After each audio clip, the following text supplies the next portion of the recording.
మనం ఎవరమైనా యేసుక్రీస్తు ప్రభువుని గనక సేవించే వారముగా ఉంటే ఖచ్చితంగా దేవునికి ఇష్టము లేనటువంటి వాటిని, దేవునికి నచ్చినటువంటి వాటిని, దేవుని వాక్యములో లేనటువంటి వాటిని మనం విసర్జించందే, వాటిని మనం విడిచిపెట్టందే, వాటిని మనం అసహించుకోందే యేసుక్రీస్తు ప్రభువుతో మనం పరిపూర్ణంగా ఏం చేయలేము, మనం కొంతకాలం వెంబడించవచ్చు, కొంతకాలం ప్రేమించవచ్చు, కొంతకాలం విధేయత చూపించి ఉండొచ్చు పిల్లరా, కానీ పరిపూర్ణంగా దాన్ని ఏం చేయలేము, మనము వెంబడించి దేవుని చిత్తాన్ని జరిగించలేము. అందుకే ఈ యొక్క ఉదయకాలం మనం జ్ఞాపకం చేసుకోవాల్సింది, ప్రభువా నేను ఎవరో ఒకరిని నా ముందు పెట్టుకొని ఏం చేయాలి, నేను వెంబడించే వ్యక్తిగా నన్ను చేయండి. యేసుక్రీస్తు ప్రభు మన ముందున్నాడా మనం నడవడానికి అని అంటే, యేసు ప్రభు ఏమండి ఆయన లేడు, ఆయన వాక్యాన్ని ఎవరి నోట ఉంచినాడో వారిని సంఘం ఏం చేయాలి, చెప్పాలి గట్టిగా హల్లెలూయా.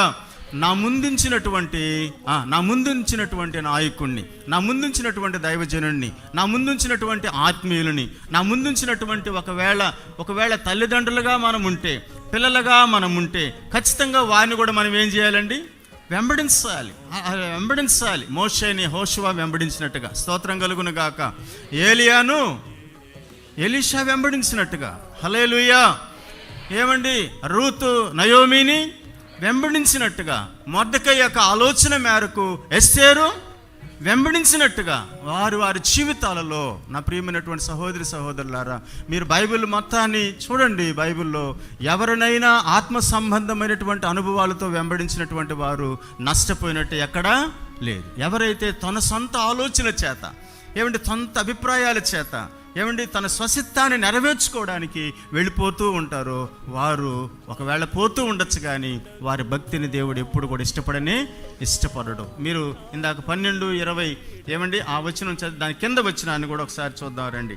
12వ అధ్యాయంలో 26వ వచనంలో, ఒకడు నన్ను సేవించినట్లు నన్ను వెంబడింపవలను, అప్పుడు నేను ఎక్కడ ఉందునో అక్కడ నా సేవకుడును ఉండును.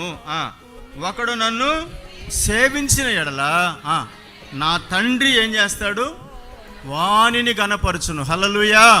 సేవించినప్పుడు, ఎవరిని సేవించినప్పుడు, యేసుక్రీస్తు ప్రభువుని ఎవరైతే మనస్ఫూర్తిగా, ఇష్టానుసారంగా, వాక్యానుసారంగా అప్పగించుకున్నటువంటి వారే విధేయత చూపించి వెంబడిస్తూ ఉన్నారో వారిని తండ్రి ఏం చేస్తున్నాడంట, అమ్మ చెప్పాలి హల్లెలూయా.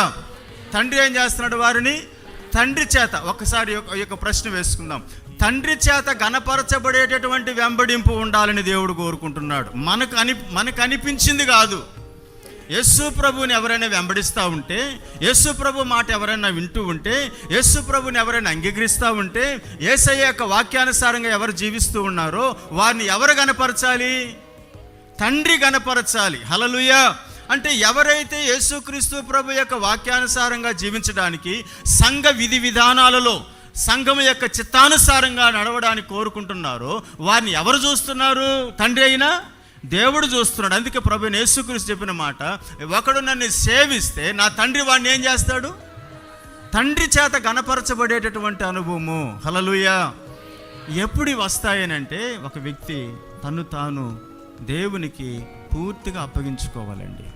సంఘములో కాపరికి ఏం చేయాలి, అప్పగించుకోవాలి. హల్లెలూయా. చెప్పాలి గట్టిగా హల్లెలూయా.